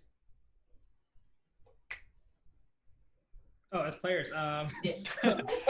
Wow. Ian leads the entire discussion because that's what I feel like the majority of people are here for, and it's like, as players, how do we respond to everything? I really want to hear Luke's answer, but I really need to pee. Steph, can you go first so I can hear you while I pee? What was your favorite moment? I took that the wrong. Like, even though he said it, I was like, oh, he wants to ignore me, but no, he can actually hear me. The beginning of chapter 3, Fireball, I thought was really well done. Where it's like, giant crash outside, what do? You go outside, there's fucking, like, bodies burning, there's investigators on the scene. Like 6 seconds, like, you're reacting. What? That was cool. And I remember, like, getting people out of their rooms in the tavern, it's like, oh shit, there's liability here, we need to keep going. Oh yeah, our fucking tavern caught fire, didn't it? Yeah! Fuck. And that's when Zoltan's character found his friend, although I don't think we were supposed to know that, and I don't think he ever said anything about it, but whatever. Fucking shady ass criminals. Yeah, I don't think Zogrim ever said that he knew that guy. What was your background, Zogrim? My background. He was a criminal, wasn't he? Spy? I mean, he worked for Daggle Neverember. He was a spy of sorts. Yeah. I also really like the part where Girder got, like, fucking Big B's hand. Oh yeah, Girder got punched in the face with Big B's hand repeatedly. I really like running the tavern. Denton sacrificing himself at the end was really neat. That was pretty cool. Did it way too early though. The Fields was really memorable too.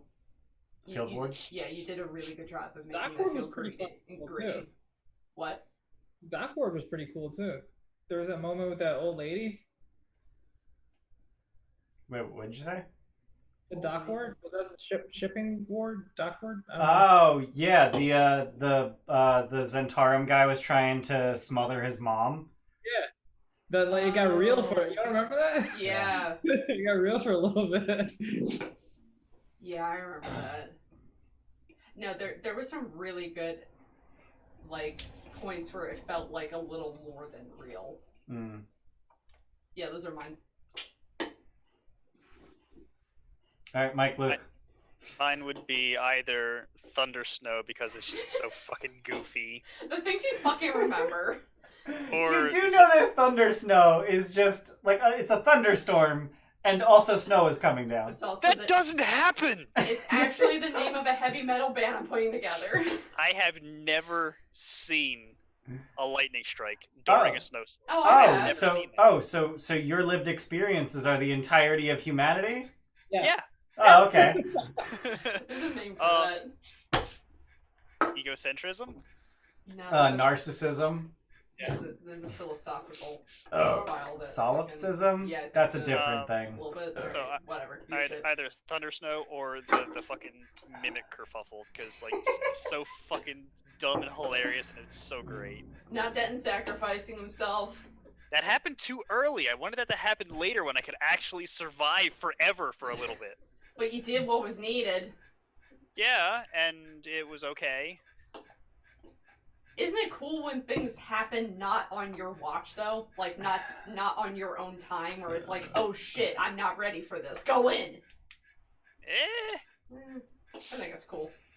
But I never got to do it as I wanted later down the line, because there was never an opportunity of, oh fuck, we can't handle this. Everybody run but me, and I'll hold them off. Well, there was that time late in Dungeons of Mad Mage with the Ghost Champions, when Roland and Girder died, and then Zolgrim was like, I'm just gonna stay in this bubble, you finish them off.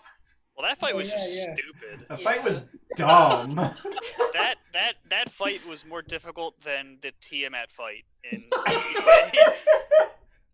or TOD. Oh, God. Or whatever the fuck. Aside from the fact that Denton was totally immortal. Well, yeah, of course. Well, that fight's XP budget was probably higher than the fucking Tiamat fight. So there's this. So there's an encounter builder on D&D Beyond, and if you put the XP high enough, it changes from deadly to enough to kill Tiamat. That's awesome. And that encounter kill Tiamat? It might. I don't know. Because I think it fucking could.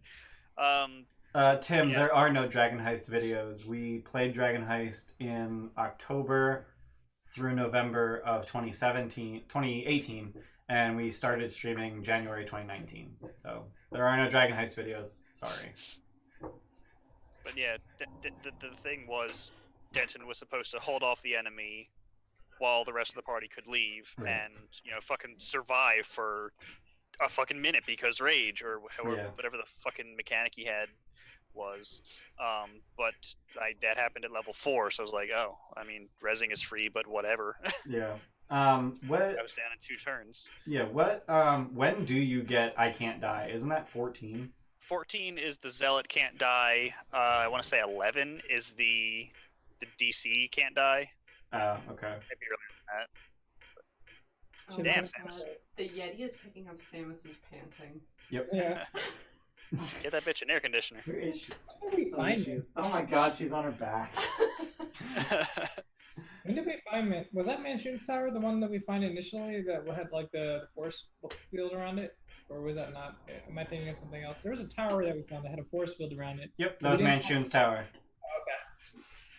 Yeah, it was Colat's Tower. What the? No, it was Manchun's Tower. Luke, what's your favorite moment? Trying to get rid of the fucking sun glare from You the can't light. get rid of the ugly on your face, alright? It's not on the webcam. I thought it was pretty good, sorry. Yeah. Yeah. Favorite moments. You guys all went with like 16 different moments, and I'm trying to narrow it down to one. Dragon Heist was a really good campaign. No, Like, he's there was just actually a lot of trying to highlights. pick one that you guys haven't already said. Yeah.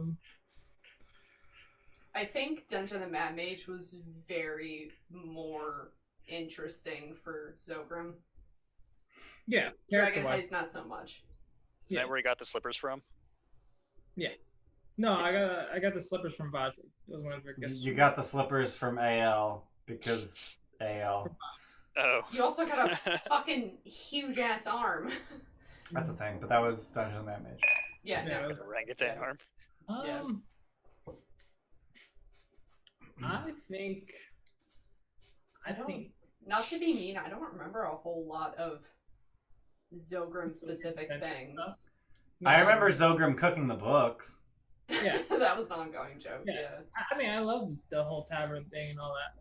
I was just trying not like we griped on it a lot, so I was trying to stay away from it. But yeah, the tavern was probably one of my favorite parts. I also liked there was a lot of like standout moments, like the field ward. I really like that. The dock ward, I like that. The whole thing surrounding Vajra, even though like doing the Forced Grey stuff, that was pretty cool. Like We didn't talk about being a Force Grey member or anything. Yeah, Vajra was a really cool piece. Yeah. She had a tower that teleported to the room that you wanted to go to, that she wanted you to go to. When you touched I came up with that. Dibs. Yeah, so one of the things that I asked you guys to do. What? What'd you I say? was just saying, did we ever meet that wizard that was in the top of one of the, was that one of the living statues or no? No, you never met her. That's in an AL module too, isn't it? Is she? Yeah. I don't know. That's the one Did Chris she- ran What? in Waterdeep. No, the one Chris ran, there was a restaurant in the base of the Hawkman. Oh, never mind.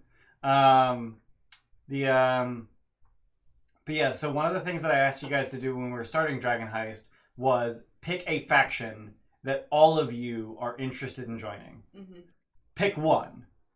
Don't pick one each. Pick one so that I can prep one thing. We can, Force Grey. because I went into it knowing that this was not a speed run because we hadn't come up with that idea yet. But I knew that Weekend and Waterdeep, we wanted to get through it quickly, so I wanted to not have to prep too much, and I wanted to not have to run too much, because like if Roland wanted to join the Grey Hands and Zogrim wanted to join the Zentarum and Denton wanted to join, I think I kind of picked Forest. you might have, but Because The that was the Force most... Grey was really cool too, because you had the leader in the city, and it wasn't just like you're being you aren't being like peons in like the Emerald Enclave, which affects everywhere, or like you're trying to save the whole Earth, Nature. whole Torel and all that. Fucking Like, hippies. it's nice, but like this has more immediate implications to the city because they're based in the city. The boss is here. There's higher ups. Like everything's going on here, so you can feel more important. I mean, to be fair, the Lord's Alliance, I don't know the name for their leader, but the leader of the Lord's Alliance is the Open Lord of Waterdeep. Whoever is the Open Lord of Waterdeep is also the leader of the Lord's Alliance. So, but like it's a smaller faction too, so it's not. Yeah, that's true. Lord's Alliance has to deal with all of the lords and help the whole cities on the Sword Coast and all that. So you're not, even if you are a big part of it, you're only a big part of a certain part of it. Right. You're not a big part of the whole. Yeah. But yeah, so I asked you guys to pick one faction. So you guys picked the Grey Hands. Mm-hmm. So I got to prep just the Grey Hands missions. And in the book, they're like ridiculously short. It's like, yeah, they asked you to go to the top of Mount Waterdeep and talk to Hlam. That's the description. Like, that's it. Actually, I want to read it. I want to read the whole description. You can actually find out it's fucking 2 paragraphs long and you completely fucking forgot. I highly doubt it. Mission brief. Seek out Hlam, a monk who lives in a cave on the side of Mount Waterdeep. Ask him what he's heard about threats to the city, but try not to annoy him or overstay your welcome. And then it goes into, like, that's your prompt. And then it goes into what it actually includes. Those who climb the mountainside to reach the cave must succeed on a DC 12 con save or arrive with 1d4 levels of exhaustion. Trying to get Hlam to share information requires a DC 12 persuasion check. If the check succeeds, he tells the characters, Evil's twin hides its face for now. Expect that to change before winter's end. This is an oblique reference to Manchun. The characters can descend the mountain safely. Reward. Each Greyhand character gains 1 renown. That's it. Yeah, 1d4 levels of exhaustion is ridiculous. That's like Thundersnow levels. Seriously. That's a tad absurd. Like, yeah. I have disadvantage on everything, half speed and half max HP. Excuse me? Lunarai just said 1d4 exhaustion. Like that's. You can't summon that Lunarai. That's the whole thing. Like that's the whole mission description. So I bought a supplement on DM's Guild that expands all the Force Grey missions into like actual missions. So on your way out, you guys actually fought a Manticore, who was just like throwing his fucking tail spikes at you, like from the air. And I didn't realize how ridiculously powerful Zogrim is at a distance, and you murdered the fuck out of him. He's a fucking wizard, Harry. You were level 3! What? So? You murdered the shit out of that Manticore. So... Yeah. See, I used a supplement to make that less shit. Should have fought Hlam. And actually, that's where you got your first wand of magic missiles. Yeah. Oh, God. Alright, let's count the items on Zogrim's shit. 1, 2, 3, one's a magic missile, back What's one that hanging from his backpack? I don't know. That's a weird thing. Ignore his arm. Ignore his arm. The arm's wrong. No, that's all I see.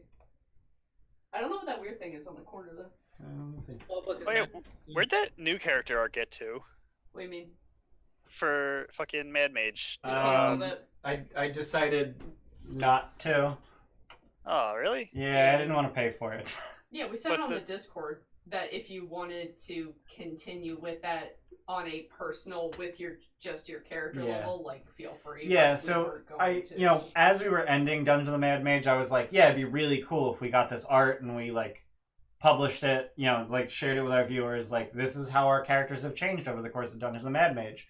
But Bayless had a fairly large backlog, and then, like, 2 or 3 months after we finished the campaign, he's like, yeah, I still haven't gotten very far, like, he barely had sketching, and I was just like, never mind. Like the fervor had cooled. Also, the amount of changes Zogrim would have changed significantly. Different, and everyone else, like Girder, barely had any changes to her. Yeah, I was actually thinking about it. I was like, Girder's got all these scars, except that very late in the campaign, she got true red. She got a brand new body. So no. Denton changed colors because he's made of adamantine now. I had fucking stick off some spike shit. You did, yeah. Like wings. Yeah. I want to find those. Roland had a new sword. Yeah. I think there were other Any idea where the reasons that fuck we they were? won't get into here, but I think there were other reasons that we didn't have that finished. Denton did also become. He didn't become a statue. Well, I mean, he briefly became a statue of Waterdeep. Yeah. And then For he about 6 became. seconds. And then he became all of the statues and also a knot in the weave. Tim had asked some time ago how our campaign actually ended. So your campaign ended essentially with you guys. So you managed to. I can't remember the timeline. Did you go to Mansion's Sanctum before or after the vault? Before. Yeah. That was Okay, before. so you went to Mansion's. Oh, you had to go to his sanctum to get one of the keys to the vault. Yep. Yeah, like the last thing that I'm pretty sure happened was us being carted through the city on the giant pile of gold. Yep. Yeah. Okay. So you had to go to Mansion Sanctum to get to one of the keys because I decided to be an asshole and make that have to happen. Bastard. So you needed to get one of the keys to the vault from Manchun. You got into the vault. You met with Aranax, and he told you to fuck right off. You left. Or no. Disguised as never No. ever. No. You went to the vault, met Aranax. He told you to fuck off, left, then Yeah. went to fight Manchun at his sanctum. No, then we got Vajra. Oh yeah, no. Yeah. I remember somebody disguised as Neverember to convince him to fuck off. Yeah. I don't remember when that happened though. Wait, why? No. Mike, didn't you take notes? So one of the Oh. requirements for the door was a unicorn. I do know you had Vajra cast a 9th level Conjure Celestial for that. To do that piece, right? As you were leaving the vault with the money, I know that Manchun showed up and attacked you again. I can't remember if it was Manchun or his simulacrum. Oh shit, we're talking a lot of frames. No, we're not. Just mine. No, yeah, we're dropping a bunch of frames. There's literally nothing we can do about dropped frames. No, I know, but It's Luke's like fault. the stream actually stopped working on my end, so I got concerned. So as you were leaving the vault, Manchun showed up. I can't remember if it was actual Manchun or simulacrum Manchun. Definitely wanna- simulacrum. I want to. Yeah, it was definitely the simulacrum. Girder died by getting punched in the face, and then 4 different people failing their medicine checks to stabilizer. I just dragged her corpse out. Yeah. And then we ended the campaign with you guys being paraded through the streets, along with 500,000 gold coins on their way back Girder was to. resurrected. We didn't parade her dead body across the street. Now, can we picture coffin dance and Girders in the coffin and we're all just dancing down the street? But it's just Denton holding the coffin. I made a relevant thing and it was funny. Hey. Good job, Steph. You did it. You are a memer. Thank you. I'm Yeah, from no, stop the- mentioning Vine. It doesn't exist.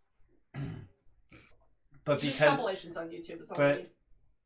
you somehow looped Laeral into the discussion, and because of that, you were awarded a 10% finder's fee, and then you used that money essentially to do a buttload of upgrades in your tavern and Yeah. buy a buttload of 3 beer engines.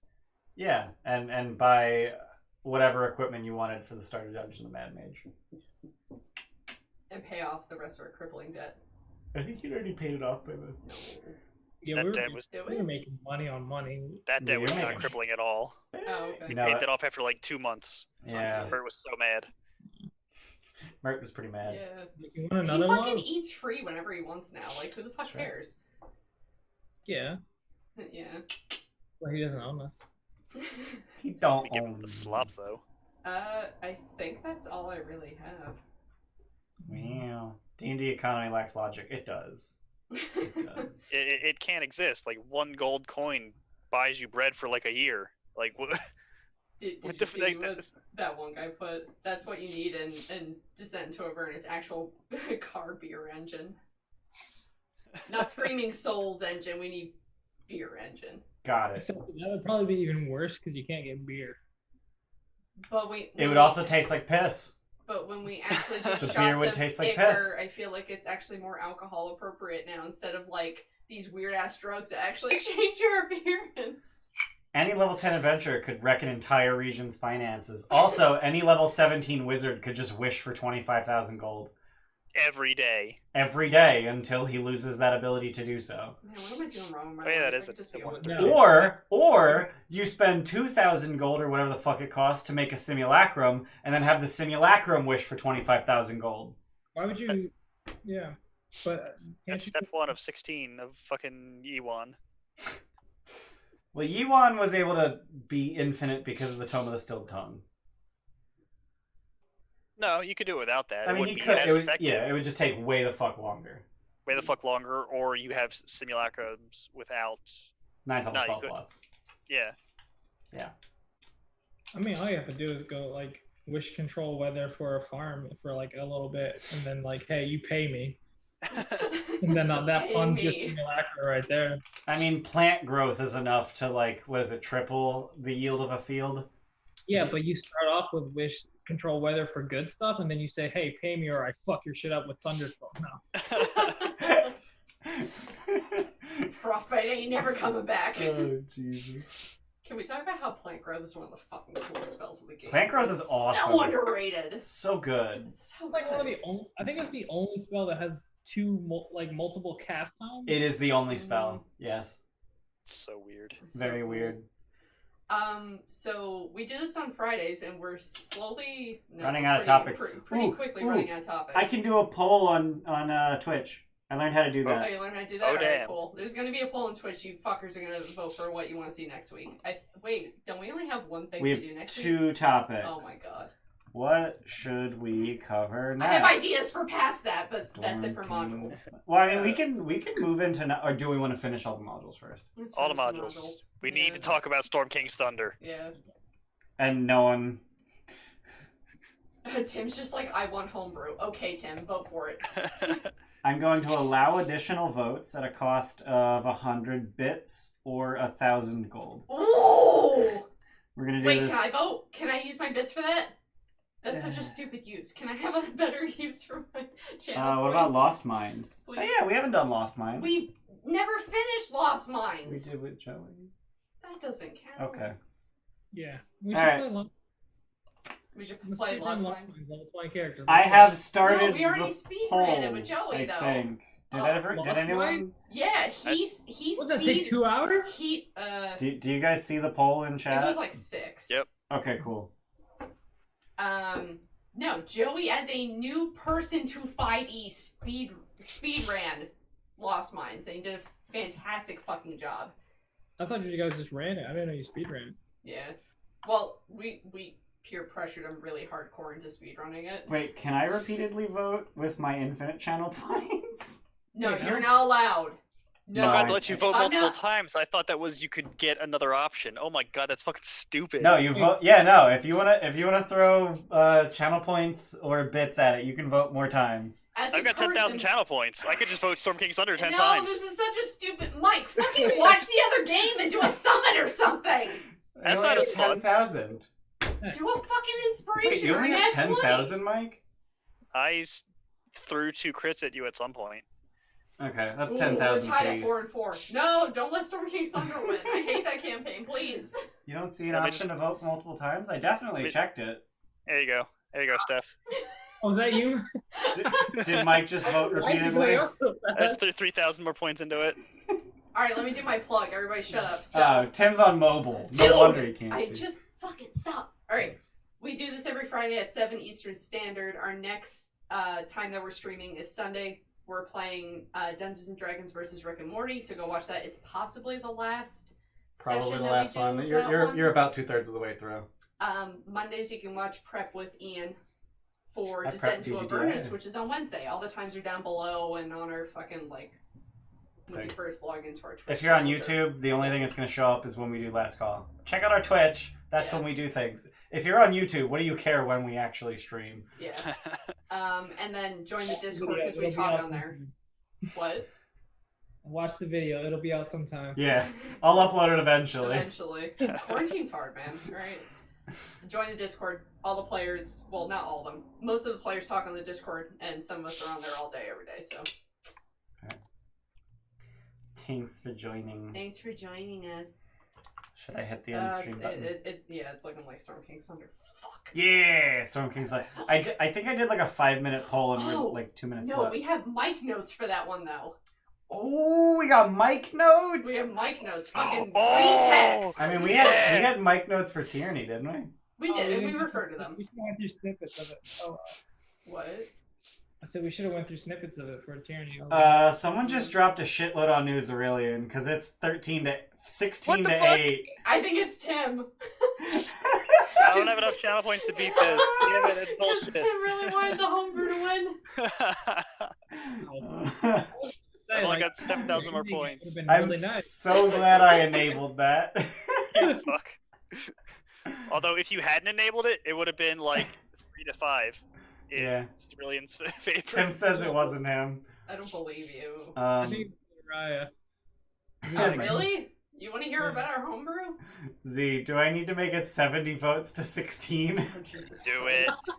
Do it. Oh, We are God. children. I think it would make more sense if we did News Aurelian next, just so Mike isn't our guest 3 times in a row. Yeah, we're We gonna can have get Chris on for back News that. Aurelian. Yeah, because it was me, Luke, and Chris. And if you want to get rid of me that fucking bad, I guess. Yeah, I really don't like you. We thought about inviting Megan maybe just so you wouldn't be on. No, because it would have to be all of us if we actually did for this stream. Well, yeah, no, like I was thinking of inviting Megan, but like I haven't talked to Megan in a while. Would have been a good excuse to. Eh. Yeah, we don't need an excuse. Don't let the. What? I'm confused. So we're like halfway through the poll. I guess I'll just like. I'm assuming the poll will continue even after we stop streaming. If not, we're just doing homebrew. If not, then the minute we stop streaming, then whoever won at that point. Thanks for watching, everybody. Check us out on Sunday for D&D versus Rick and Morty. I already said all this. I know. I already It's said all this. Force Just of nature. fucking... Go watch us on YouTube. Go subscribe to the Discord. Go follow us on Friendster. No I Friendster! feel like there was something I wanted to say that wasn't like plugging all the other shit. Yeah. Giveaways. So we did finally figure out what our giveaway for May is. So I know like 6 people already entered the monthly giveaway. So on our first stream of June, we'll announce the winner of our May giveaway, which is for a copy of D&D versus Rick and Morty. So if you're watching our Sunday content and you like it, enter the giveaway and you could win a copy of that. It's actually a starter set. It's got pre-gens, it's got a rule book, it even has a set of dice. You two can have meat face as you your two pre-gen. can have meat face. And then June, I think, was another set of Descent into Avernus dice and miscellany. And then for July, Mythic Odysseys of Theros. Because that's when that which comes out on like June 21st. So oh really? Or July 21st. So like a week later, a week after it comes out, hey, would you like to win one? So yeah. Thanks for watching, and we'll see you next time. Bye. Bye. Stay inside.